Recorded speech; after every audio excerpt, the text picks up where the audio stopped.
Hello everyone. Today we are looking at another set of wireless earphones. This one is called Air and it is manufactured by EOS. EOS has put in some good effort in an attempt to set itself apart from the crowd. Let's see how good these really are.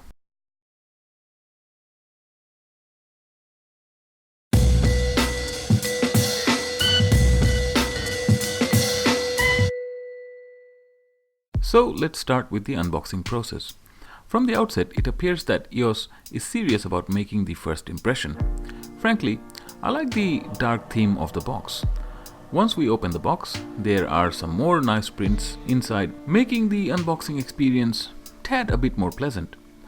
The first piece of document we have is a set of instructions to follow. Normally, pairing Bluetooth earphones is a simple task, but in this case, the left earpiece needs to be paired with the right one.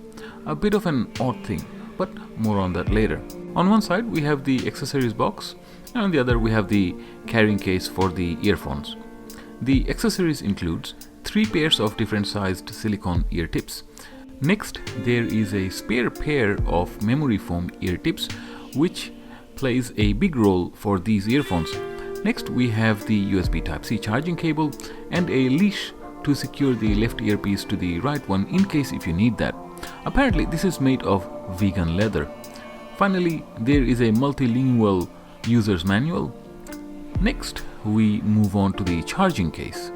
This is where the central theme of EOS Air starts to reveal itself. It has brushed aluminum cover, and the overall fit and finish of this case is absolutely immaculate. As soon as we open the lid, there is a sense of wow. The LEDs light up to show the amount of charge remaining. The case has a 2200 mAh capacity, which is rather large, and EOS claims that the case will allow for 90 hours of total playtime. 90 hours is such a big number that it is hard to confirm or to contest. In a few weeks since I've had this, in day 1 there were 2 dots out of the box. I charged it up, and it has been about a week of commuting to and from work. The case is still sitting on 4 dots. If the total playtime is not 90 hours, it would be something ridiculously long like that. There are magnets to guide the earphones to its place and holds them in place as well. Now let's look at the physical properties of the earphones themselves. First thing that you may have noticed is the golden portion of the ear hoop. While it's not made of gold obviously, it is made of metal, cold to the touch and sturdy. This is then followed by a flexible rubber and then the earphone body.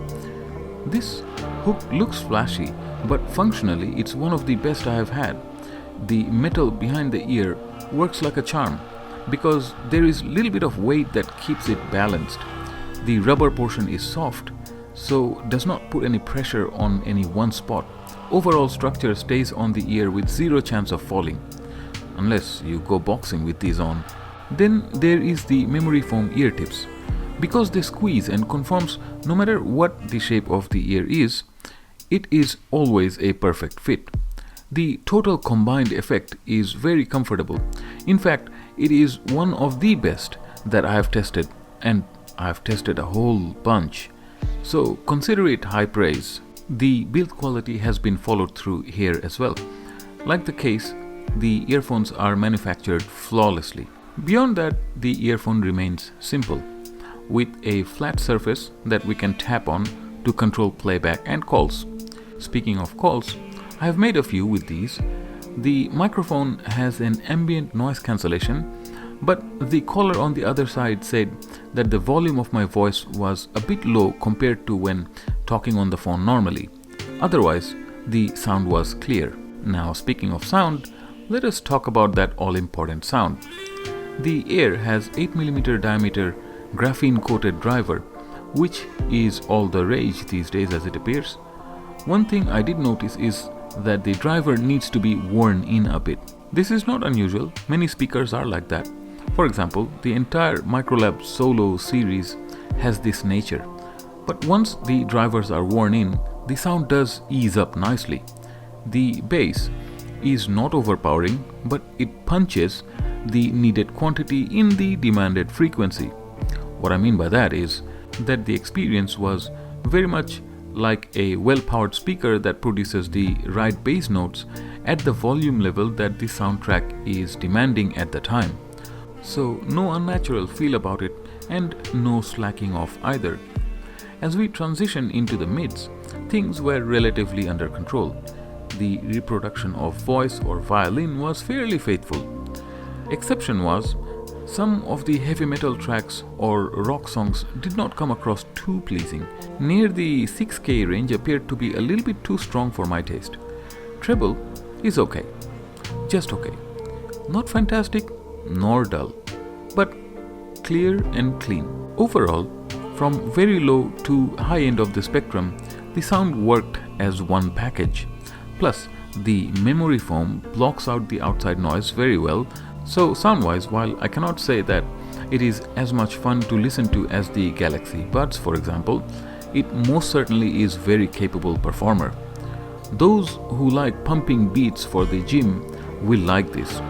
Now, if we take into account the comfort levels that we discussed earlier, everything is adding up to a good experience. And that is how I felt using these, a satisfaction of ownership. Let's also talk about some negatives. First thing, I find it a bit annoying that in the case the left earphone sits on the right side and the right one on the left. You would think it's no big deal, right? Well, it's not. It's just a little bit annoying. When we take them out to put it on, we have to swap sides.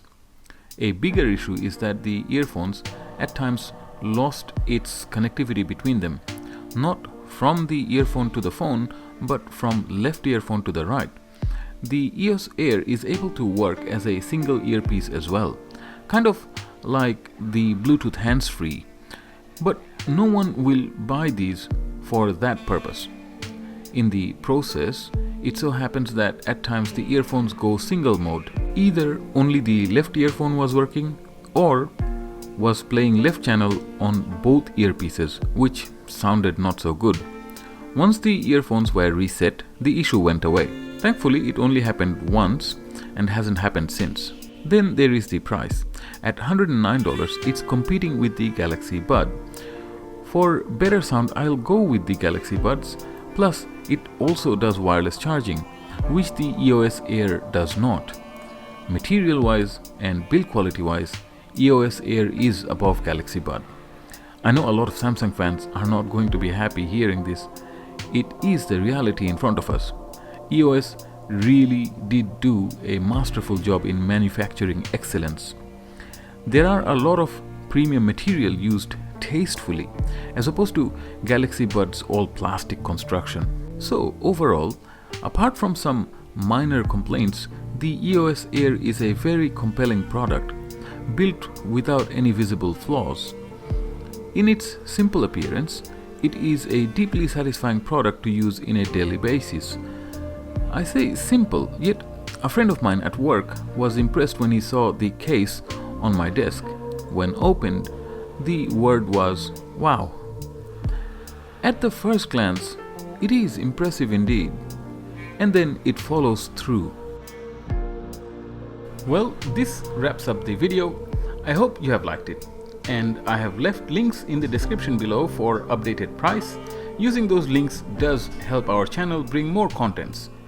I hope to see you in the next video. Bye for now.